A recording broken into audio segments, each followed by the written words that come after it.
생명의 샘가 이영훈 목사입니다. 오늘부터 샘가에서 갈라디아서를 묵상하는데 오늘은 그 첫 번째 시간 1장 1절에서 10절까지 바울의 인사와 그리스도의 은혜로 너희를 부르신 하나님이시다 라고 하는 내용의 말씀입니다.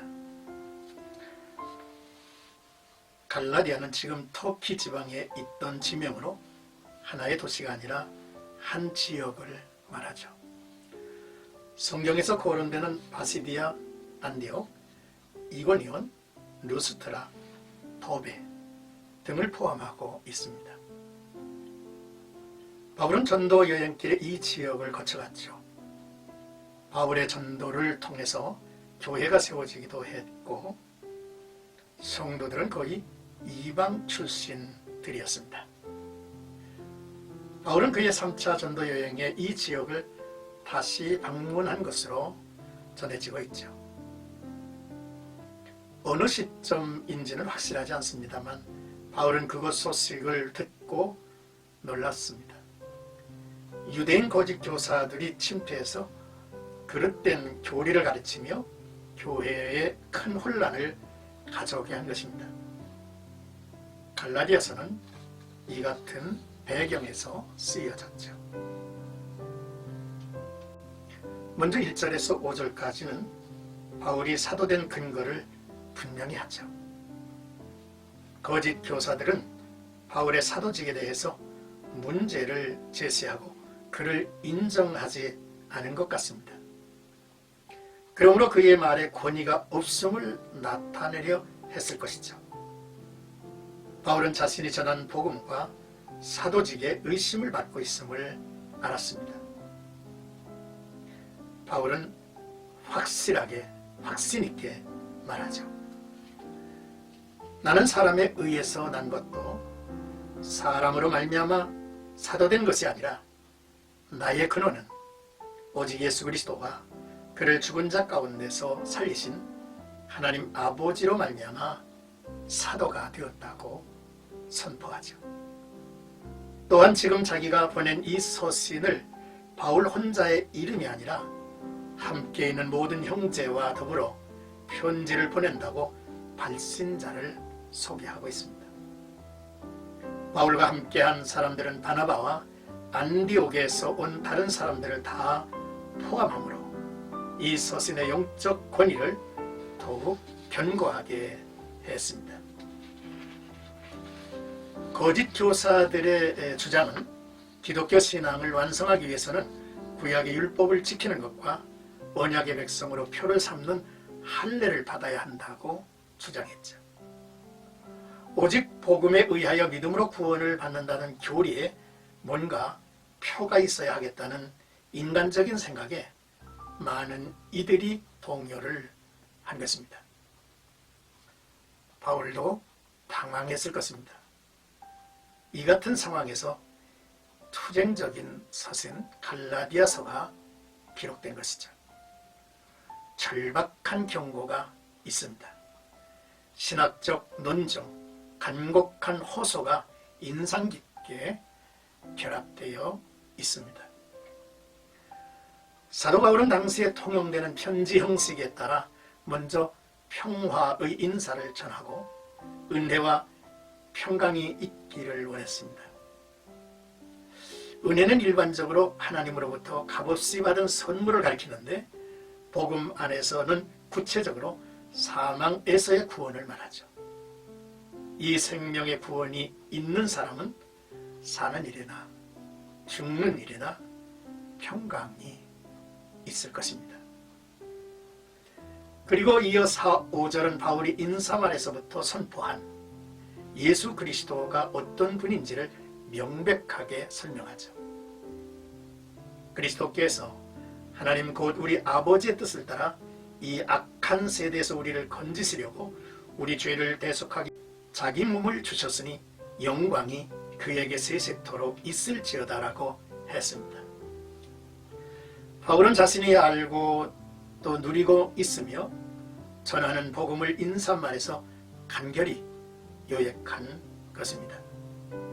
그것은 우리를 위해서 자기 몸을 대성물로 드린 예수 그리스도에 관한 확신이죠.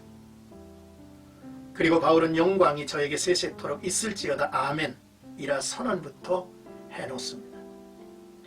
이는 사람의 구원이 인간의 행위나 공로에 있지 않고 전적으로 하나님의 은혜에 있음을 강조하는 것이죠.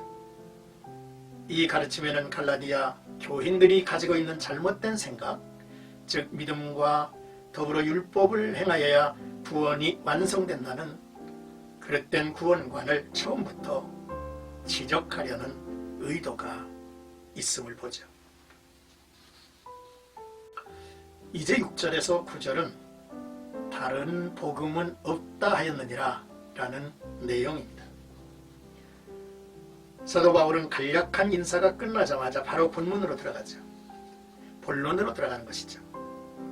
다른 복음을 따르는 사람들을 안타깝게 여기며 책망하는 것으로 시작합니다. 그리스도의 은혜로 너희를 부르신 이를 이같이 속히 떠나 다른 복음을 따르는 것을 내가 이상하게 여기노라 했습니다.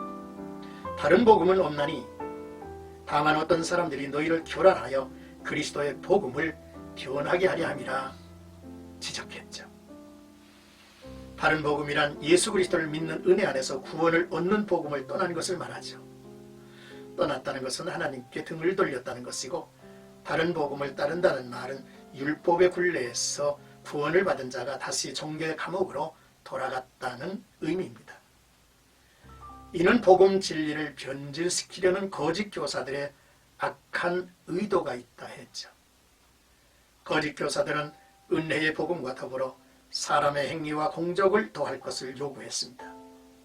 할례를 위시하여 율법의 행위를 행해야 완전한 구원을 확신할 수 있다 했으니 신실한 신자들의 마음을 교란을 시켜서 그리스도의 복음이 아닌 다른 복음을 만든 것이죠. 우리가 믿는 복음은 하나님의 은혜로 예수 그리스도를 믿음으로 구원을 받는다는 것입니다.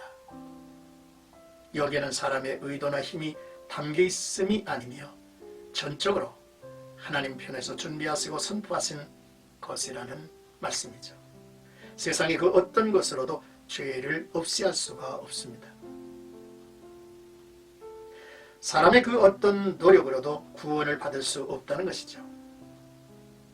바울은 로마서에서 모든 사람이 죄를 범하였음에 하나님의 영광에 이르지 못하더니 그리스도 예수 안에 있는 성령으로 말미암아 하나님의 은혜로 값없이 의롭다 하심을 얻은 자 되었느니라 했습니다.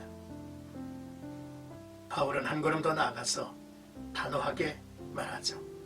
우리 중 누구나 아니면 하늘로부터 내려온 천사랄지라도 우리가 전한 복음 외에 다른 복음을 전하면 저주를 받을지어다 라고 했습니다.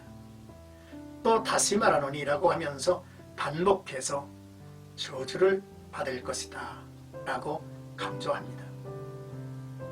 이처럼 단호하게 강한 어조로 말하는 것은 이 문제가 심판과 구원의 은혜를 가르는 문제이며 삶과 죽음을 가르는 문제이기 때문입니다. 긍휼과 사랑을 베푸신 하나님을 배신하는 결과를 낳기 때문이죠. 이들의 배신은 복음을 변질시키고 믿음의 길을 교란하는 폐해를 낳습니다. 누구보다도 복음과 교회를 사랑하는 바울이 이를 내버려 둘 수는 없는 일이었죠. 이제 10절 타협하지 않는 신앙의 수호자 바울을 보게 합니다. 바울의 충성 대상은 오직 그리스도이십니다. 그리스도 외에 다른 복음은 없기 때문이죠. 그래서 다른 복음을 전하는 자들을 책망하고 저주까지 했습니다. 기분이 나쁠 것입니다. 사람들이 원하는 대로 타협해 나간다면 배려하는 사람이라 인정을 받을 것입니다. 그러나 그리스도의 종은 못 될 것입니다. 하나님을 외면하고 사람을 따를 수는 없는 일이죠.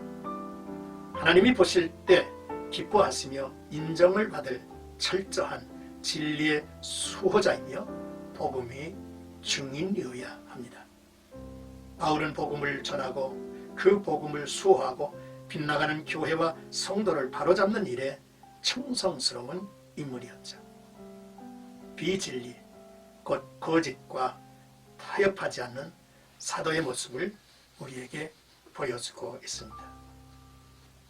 사랑하는 생각의 가족 여러분, 우리는 어디에 소속되어 있는가에 대해서 분명해야 합니다. 우리는 은혜 아래에 있는 존재들이죠. 그리스도 안에서 그의 생명을 얻은 하나님의 자녀로서의 기업을 이을 자라고 하는 사실입니다. 또한 다른 복음은 없나니라고 하는 말씀을 분명히 해야 합니다. 요즘처럼 거짓 교사, 거짓 선지자, 재림 예수, 온갖 이단들이 득실거리는 시대입니다. 다른 복음은 없나니라고 외치며 똑바로 길을 가야 하죠. 또한 바울처럼 내가 사람을 좋게 하랴 하나님을 좋게 하랴, 사람에게 기쁨을 구하랴, 지금까지 사람에게 기쁨을 구하였다면 나는 그리스도의 종이 아니다 라고 말한 것처럼 우리도 하나님만을 기쁘게 해드리는 아름다운 성도들의 모습 되기를 주의 이름으로 축복합니다.